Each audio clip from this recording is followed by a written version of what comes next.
The secrets to living long and remain healthy even in your old age. Is there such thing? Let us find out. Woo! What a lovely day! Smile, love, be happy! You can do it! Because you need it! So let's talk about love, health, healing, joy! For healthier, happier, longer life! How to live long and yet remain healthy even in your old age? Is there a formula or specific diet? Or some kind of magic pills or supplement that we need to take? Or a specific exercise that we need to do? These are common questions we used to ask when we talk about health and longevity. But let us look at these people who live the longest. What do they do? What lifestyle do they have? And what lessons we learn from them? According to the National Geographic writer and best-selling author Dan Buettner, there are actually 5 regions in the world where people live the longest. And these 5 regions are, I forgot. Let me ask my mailman brother. Hi, brother. What are these 5 regions again in the world where people live the longest? Oh, these 5 regions are the Quiet Peninsula in Costa Rica, Sardinia in Italy, Okinawa in Japan, Ikaria in Greece, and Loma Linda here in California. Thank you very much. Thank you very much. Okay, so these are the 5 regions in the world. And let's see what lessons we learn from each one of them. The first region I want to talk about is Okinawa, Japan. Ohayo gozaimasu. Okay. This is a place where the oldest female population is found. They live about 7 years longer than the average American. They have 5 times as many centenarians as we have here in America, 1/5 the rate of colon and breast cancer, and 1/6 the rate of cardiovascular disease. And what do these people do? Well, they eat mostly plant-based diet, which is mostly sweet potato. Not because they choose this diet, but that is because that is mostly what is available in their area. And they eat in smaller plates. They eat in moderation. They have this 3,000-year-old adage invented by Confucius called harachibu. It's simply a saying to remind them to stop eating when they're 80% full. They also have this support system called muai, where they automatically introduce to at least half a dozen friends to whom they travel through life, that for better or for worse, they help each other. These ladies were together for 97 years. Their average age is 102.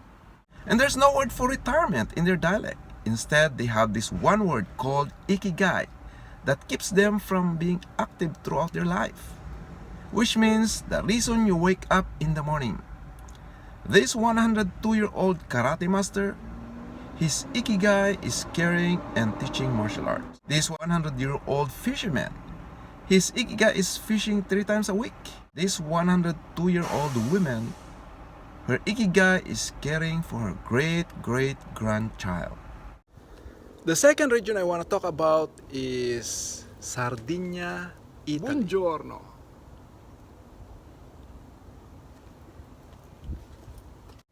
Sardinia is a place where men live the longest. They have 10 times more centenarians than we have here in the US. And like Okinawans, they remain healthy and active even after 100 years old. Like this 102-year-old Sardinian man who still rides his bicycle to work, chop wood, and can beat a guy 60 years younger than him. Again, their diet is mostly plant-based. And they drink at least a glass or 2 of red wine daily. They laugh with friends. They gather in the street each afternoon to laugh with and at each other. But the most important thing is how they connect. They put their family first, and they have strong family values. They value and celebrate and honor the elders. As they age, they were surrounded by their extended families and people around their community. Meet this 112 years old Antonio Tade, a recognized Guinness Book of Record as one of the oldest living men. He was taken care of by his 79-year-old daughter, Laura. They see their father as a gift. His diet, what do you think? Is he a vegetarian? Actually, no. His diet was based on pasta and soup, some pork or lamb each day, and a glass of red wine. His daughter Laura, who spoke for him, said, "Discipline is important, and prayer, friends, and family." The third region I want to talk about is Nicoya Peninsula in Costa Rica. Buenos dias! Hey! You scare me! Lo siento, señor. This region have the lowest rate of middle-age mortality.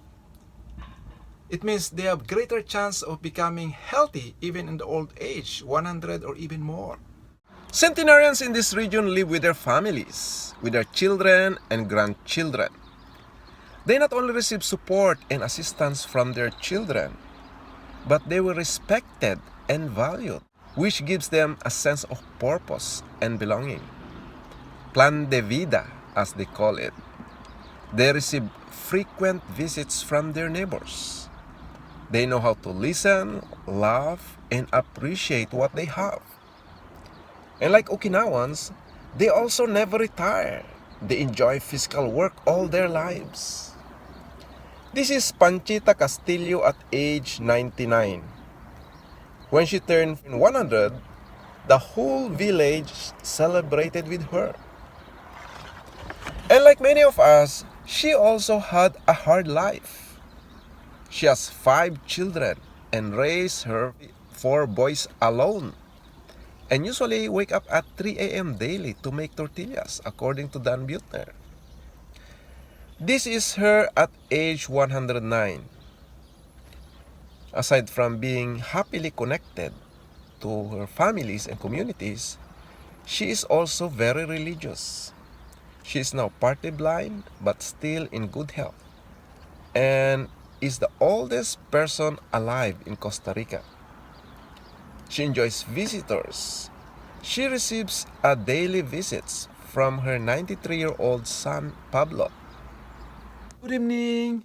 I think I need to make part 2 of my video because this is too long for YouTube. But let me share some common lessons we learned from these 3 regions for now. The Blue Zone Project summarizes it into 9. They call it the power of 9. But let me share 2 important lessons for now. Purpose and relationship. These centenarians have a strong sense of purpose. They call it ikigai in Okinawa. Plan de vida, they call it in Nicoya Peninsula in Costa Rica. And this motivates them to remain active throughout their life. This adds up to 7 extra years of life expectancy according to research. And also they build good relationship to the people around them. They are closely connected to their families, to their friends. And they maintain this relationship because they live with them. That's why we see 3 generations, even 4 generations, even 5 generations living together under one roof. And their parents will not say, "Oh, I'm done with my children. I'm old, I'm retired. I think I need to take care of myself now. Probably I go to Hawaii, play golf, or stay in a senior living home where everything is provided." No. They live with their children, with their grandchildren, with their great-grandchildren. And they feel they were honored, they were respected, they were valued, and they were looked after by their children if they couldn't take care of themselves anymore. And their children will not say, "Oh, my dad is old and he's a pain in the neck. He couldn't even take care of himself. Oh, when is this old man gonna die?" No, they don't think that way. In fact, in Sardinia, they look at their aging parents as a treasure, as a gift. And they are honored to take care of their parents. So this relationship makes them happy, makes them healthy, and makes them live a long life. The opposite is also true.